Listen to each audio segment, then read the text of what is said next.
you are Rohingya, you have your own culture. Why don't you initiate it to translate it into your own language? Why didn't you initiate first of all to write it into your own language? Why have you written it just at the very beginning into English? Because you are influenced. You are influenced by those people who are trying to spread their own culture over others. Morning, everyone.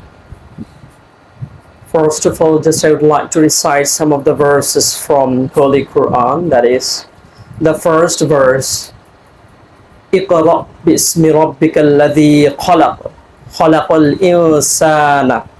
That's it. So, I wouldn't like to go further like خلق الإنسان من علق. So, this is the first line. What? That we got the message from our Creator, our God. So the message is clear. The God is giving the message. First of all, if you would like to step forward, you need to achieve knowledge. So this is a gathering who are quite enthusiastic, I believe, towards knowledge. For that reason, people have come here and supporting and showing their enthusiasm towards any particular writer. So the reason I have started with a verse from Quran, I always wanted to give you the message that is, I think we all need to gain knowledge. Whoever, wherever we are, in any situation, we can say that, and people say that, you are persecuted from your own land, right? It's quite pathetic. The term is also itself pathetic. You have been persecuted. But still, I should look ahead to gain knowledge. Here is an example I would like to mention. I have been teaching for last 8 years, and many of my students, they are residing in different countries like USA, UK, Canada, and Philippines. So one example just I would like to bring here today, the nations of Philippines, probably you know that it is an islandic country, Philippines. It's a scattered country, just islandic like our Saint Martin in Bangladesh. So I used to teach a bunch of students from Philippines. So whenever I asked them, what about your culture? What about your letters? What about your language? Because I know that if you do not have your own culture, that means day by day, you are just leaving behind your root. You have been uprooted from your own root.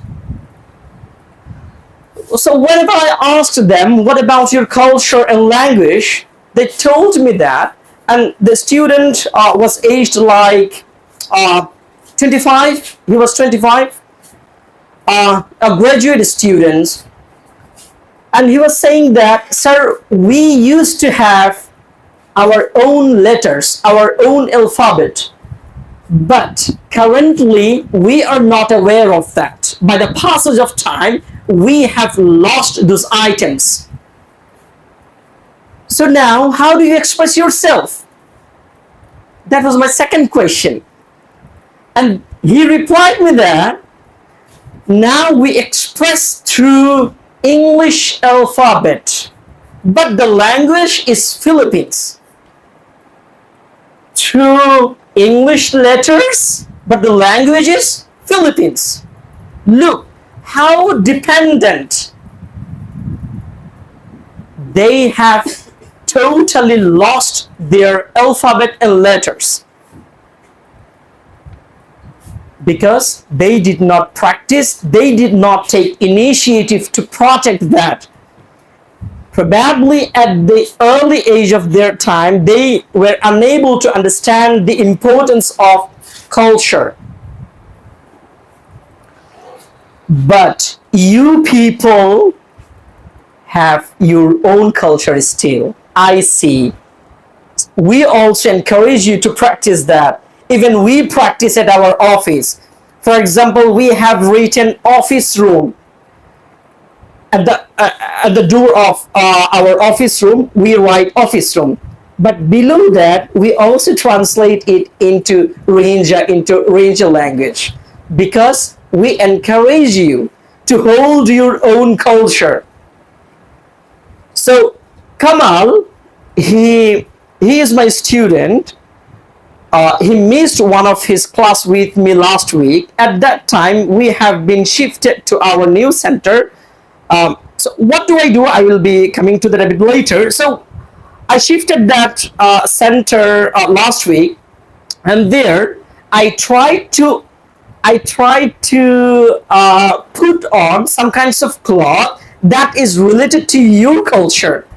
For example, I wore a lungi and a shirt. So that was quite just interesting to me, that as I have been teaching here Rohingya students, why shouldn't I hold their culture? I think I should encourage them by following their culture, because I understand the importance of culture. The people of France, they understand the importance of culture. The people of English speaking country, they understand the importance of culture. For that reason, this is the result of that, because they are successfully spread their language. They have done it successfully. For that reason, you have written it into English. You are Rohingya, you have your own culture. Why don't you initiate it to translate it into your own language? Why didn't you initiate first of all to write it into your own language? Why have you written it just at the very beginning into English? Because you are influenced.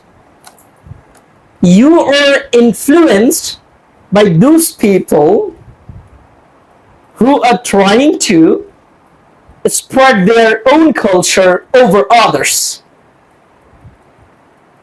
But I'm not saying that, I'm not criticizing that writing English, writing a book in English, that is not something very bad. I'm not saying that. It is exceptionally good thing. But the step should have been, first of all, you should write it into your own language, then you could go for translation into English. That could have been great step, and yeah, it could have been remarkably excellent. All right. And now, that was the intro of my speech. And first of all, I would like to introduce myself. My name is Osman Goni, and Kurja is my nickname. So I have completed my graduation in English language and literature. I myself studied English language and literature. So we have studied the language, the literature from French, the Arabic literature, and literature from different countries like French and Greek. We have studied this. And after studying this English language, I have concentrated on teaching English language. Look at. So I have started teaching English language. I've been teaching basically for the last 8 years. And first of all, I started teaching Bengali. But the people in Bangladesh, they pay too low. They pay too low for teaching Bengali. Look at the culture. It's our own language, Bengali. They pay too low for teaching Bengali. But whenever I started teaching English, they started paying me high. This is people interest. So still, to earn my livelihood, I have been teaching English, and for last 8 years, I used to teach in Dhaka city, but for last couple of months, for last 3 months actually, I have been shifted here. I have decided to serve those people who are deprived of their basic rights. I have decided to do that. As I have been teaching English, so now I was trying to think like these. Oh, one thing here I forgot to mention. I reside here in Cox's Bazar, so I'm the host, right? We have been facilitating you to reside here, so we know the sufferings of the people who have been here, or who are here, or who are the victim of incidents. So we know the culture, we know the scenario. So as a person from Cox's Bazar, I have decided myself to serve those people who are deprived of their basic rights, human rights. According to that plan, for the last 3 years, in association with BRAC and UNHCR, we have started teaching IELTS, International English Language Testing System, in Camp 15. We have started. So our aim is to empower you. How can we empower you? First of all, the students we are sourcing from, they are already skilled in different trades. Trades like plumbing, trades like solar and electric. So they have completed a 6 months course on these 3 modules. After that, the second step is learning English language. So after learning this English language, we and UNHCR, they have a plan to help them settle in Europe as a worker. Hopefully, that will help initially to eradicate their poverty. This is the plan. So I would like to urge you, probably you may also have interest to learn English language. You can consult me, you can visit my office that is in Camp 15. But the first criteria is you need to do any one skills, whatever I have mentioned from those 3. Okay, that's all about my professional life, what I've been doing to serve the Rohingya nation, what I'm doing here. And at the same time, I would request you to help me as well. If you help me, hopefully the path, what I have started newly here, it will be a bit smooth for me. And now, let's come back to the discussion. So the book, I have also published some of the poems. I'm a big fan of John Milton. Once upon a time, I asked Kamal, who is your favorite poet? So Kamal said to me that John Milton is his favorite poet. At the same time, when we both clicked on the same thing, so yeah, I was really happy to see him that John Milton was also his favorite poet. Okay, last thing, the moral of the speech that I want to convey to you is that please try to hold your own culture and own language. That is the first thing. If you don't like to lose yourself in darkness, that is the first criteria to concentrate on. And lastly, I would like to recite a poem that is written by William Shakespeare, one of my favorite poems. Um, Sonnet 18, probably many of you have gone through that poem. So I would like to go through that poem. Hopefully, it will give you a message that William tried to give towards his audience. Let's start. Shall I compare thee to a summer's day? Thou art more lovely and more temperate. Rough winds do shake the darling bursts of May, and summer's lease hath all too short a date.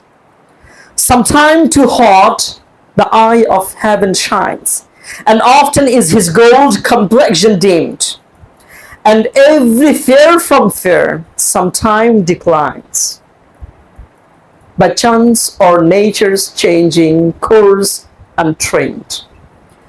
But thy eternal summer shall not fade, nor lose possession of that fair thou wast, nor shall death blight thou wanderest in his shade, when in eternal lines to time thou growest. So long as man can breathe or eyes can see, so long lives this, and this gives life to thee.